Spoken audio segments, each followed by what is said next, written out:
Assalamualaikum warahmatullahi wabarakatuh. Perkenalkan, nama saya Rifandi Faudiamar dari kelas 3B dengan NIM akhir 056. Di sini saya akan menjelaskan singkat terkait perkalian matriks pada sistem terdistribusi menggunakan standar MPI.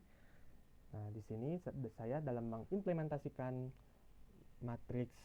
perkalian matriks ini menggunakan algoritma summa, di mana algoritma summa ini merupakan singkatan dari Scalable Universal Matrix Multiplication Algorithm, di mana summa ini menggunakan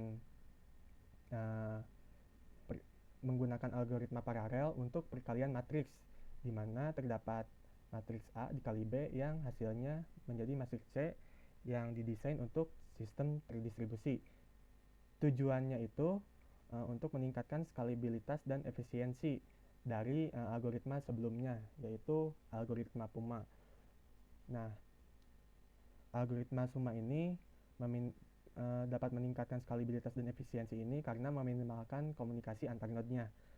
Nah, ciri khas dari algoritma summa ini menggunakan pendekatan broadcast log matrix secara bertahap, lalu memanfaatkan grid processor 2D untuk distribusi data. Nah, lebih lanjutnya akan dijelaskan pada cara kerja si algoritma summa ini. Nah, algoritma summa ini kita perlu menginisialisasi si grid prosesnya dalam ini rumus P kali Q. Nah, ini tuh grid prosesnya bisa 2 kali 2 ataupun 4 kali 4, 16 kali 16 bisa gitu untuk si prosesnya, asalkan si masuk ke dalam kuadran yang sempurna gitu, kuadrat sempurna. Nah, nanti setelah diinisialisasi si grid prosesornya, maka akan dilakukan partisi matriksnya. Partisi matriks di sini maksudnya itu misalnya matriks A ini memiliki ordo 4 kali 4. Nah, matriks 4 kali 4 ini akan dipartisi. Nah, dipartisinya sesuai si grid prosesnya. Karena di sini grid prosesnya 2 kali 2, nah maka partisinya juga sama gitu.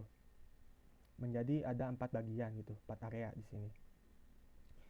Nah, area kuning ini berarti partisi untuk proses P00 ini, P00 di sini.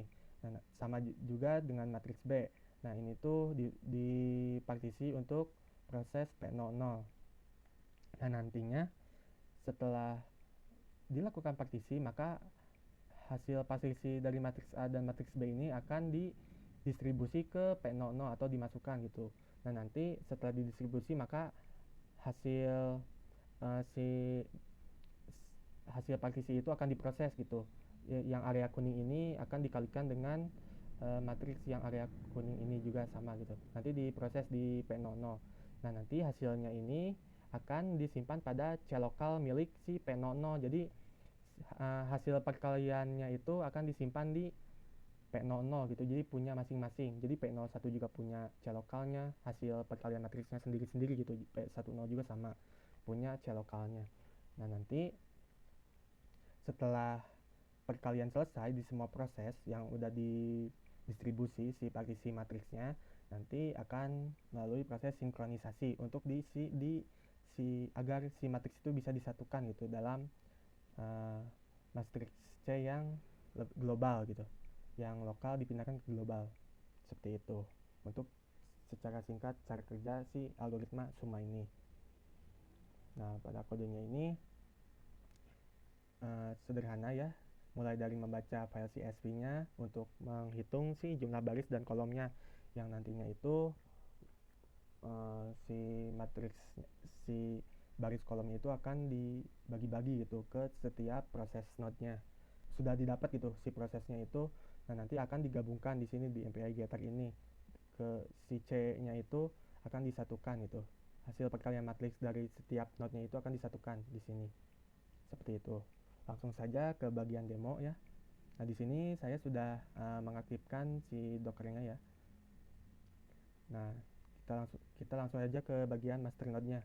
Oh iya, di bagian master node-nya ini saya sudah menghubungkan gitu SSH dengan node lain agar bisa saling terhubung. Sudah diisi juga dengan host filenya juga, dan volumenya juga volume matriksnya sudah diisi gitu, volume file-file matriksnya sudah ada di master node. Nah, di node-node lainnya juga harus ada si file matriksnya juga gitu, beserta si kode C-nya gitu, untuk menjalankan proses perkaliannya seperti itu.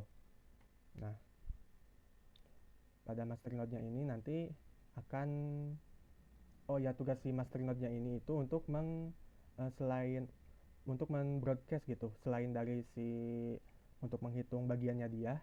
Nah, tugas master node ini untuk menyebarkan si partisi matriks tadi gitu ke node-node lain.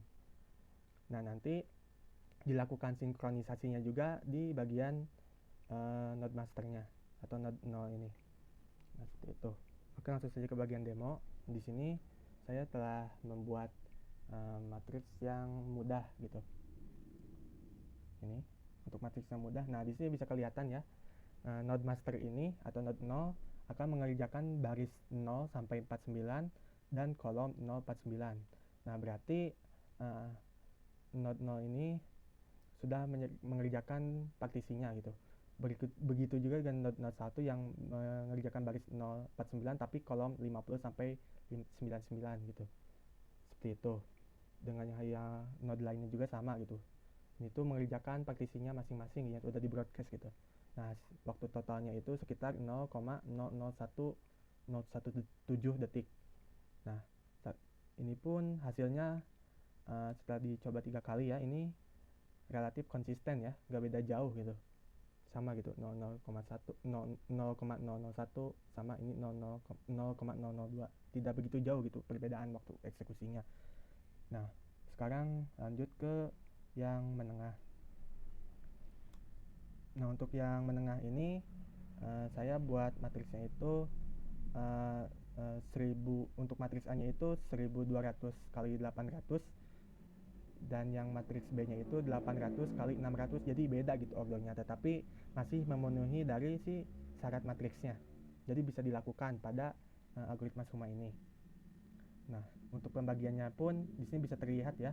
Node 0 ini mengerjakan baris 0 sampai 599 dengan kolom 0 sampai 299. Untuk node satunya 0, untuk barisnya 0 sampai 599 dan kolom 300 sampai 599 atau 600 ya ini. Nah, ini tuh akan menghabiskan waktu mulai dari broadcast sampai ke pengerjaan proses itu sekitar 0,3 detik gitu. Seharusnya ini hasilnya itu relatif sama gitu, sama kan, 0,38 detik dengan 0,37 detik, relatif sama untuk waktu hasil eksekusinya. Nah, sekarang untuk matriks yang sulit gitu, yang 1000 kali 1000, dimana untuk matriks yang sulit ini algoritma Summa ini dapat menyelesaikannya cukup cepat ya, hanya membutuhkan waktu sekitar 0,7 0,6, sekitar 0,7 detik rata-ratanya, seperti itu.